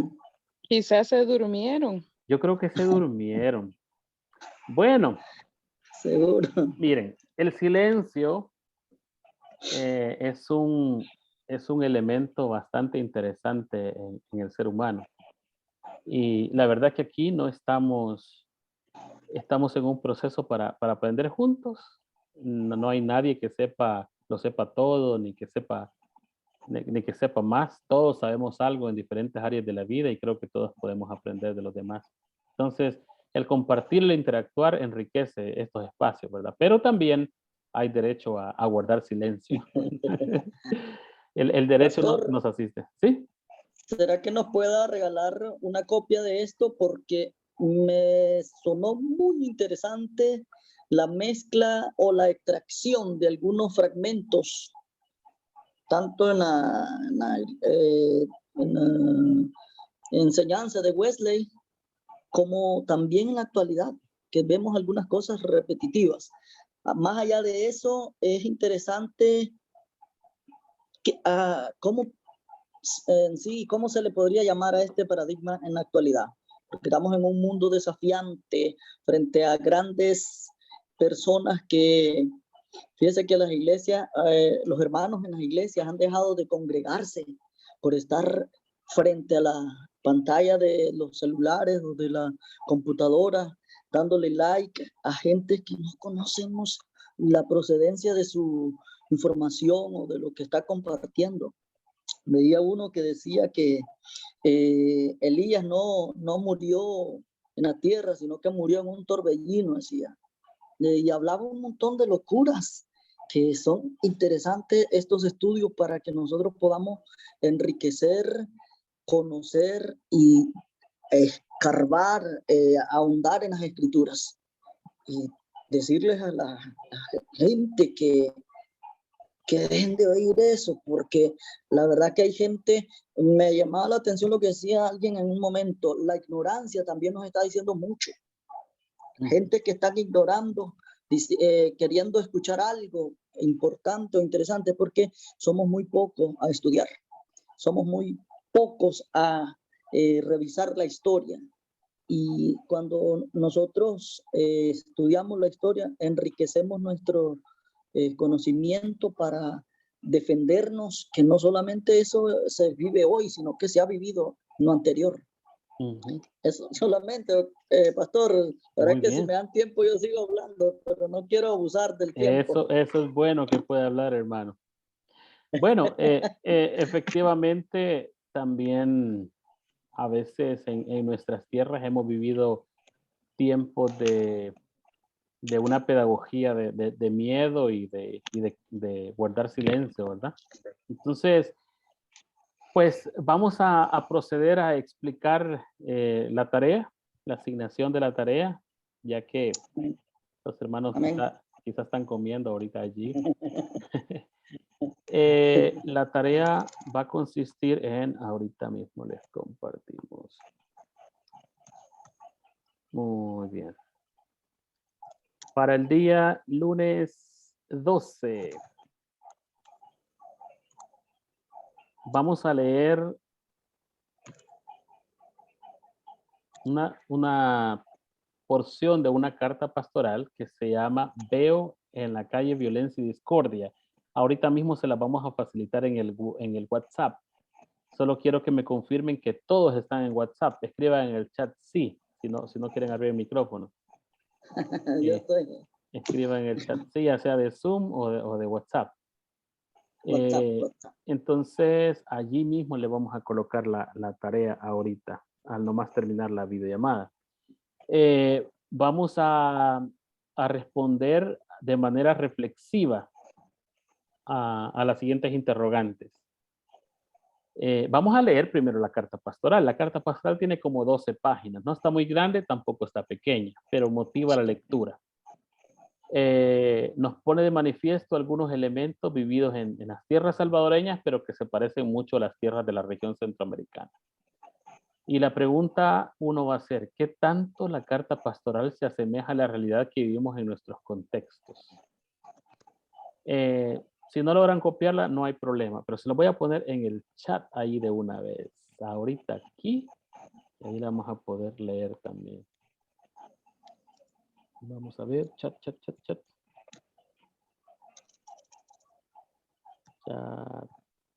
Todos en la reunión. Mensaje. ¿Me confirman si les cayó? Sí. Vaya, esa va a ser la tarea. Vamos a contestar también cuáles son los principales desafíos de la misión de la iglesia hoy día en el contexto que vivimos en relación a la misión de Dios. Y la tercera pregunta que vamos a contestar es ¿qué elementos nos aporta la lectura para nuestro enfoque misionero? En mínimo van a ser 2 páginas, máximo 3 páginas. Lo que les pido es que respondamos a las 3 preguntas, pero de manera reflexiva. No que digamos, esta es la pregunta y esta es la respuesta, sino que comencemos a escribir un documento y conforme lo vamos escribiendo, vamos dando respuesta a esas 3 preguntas.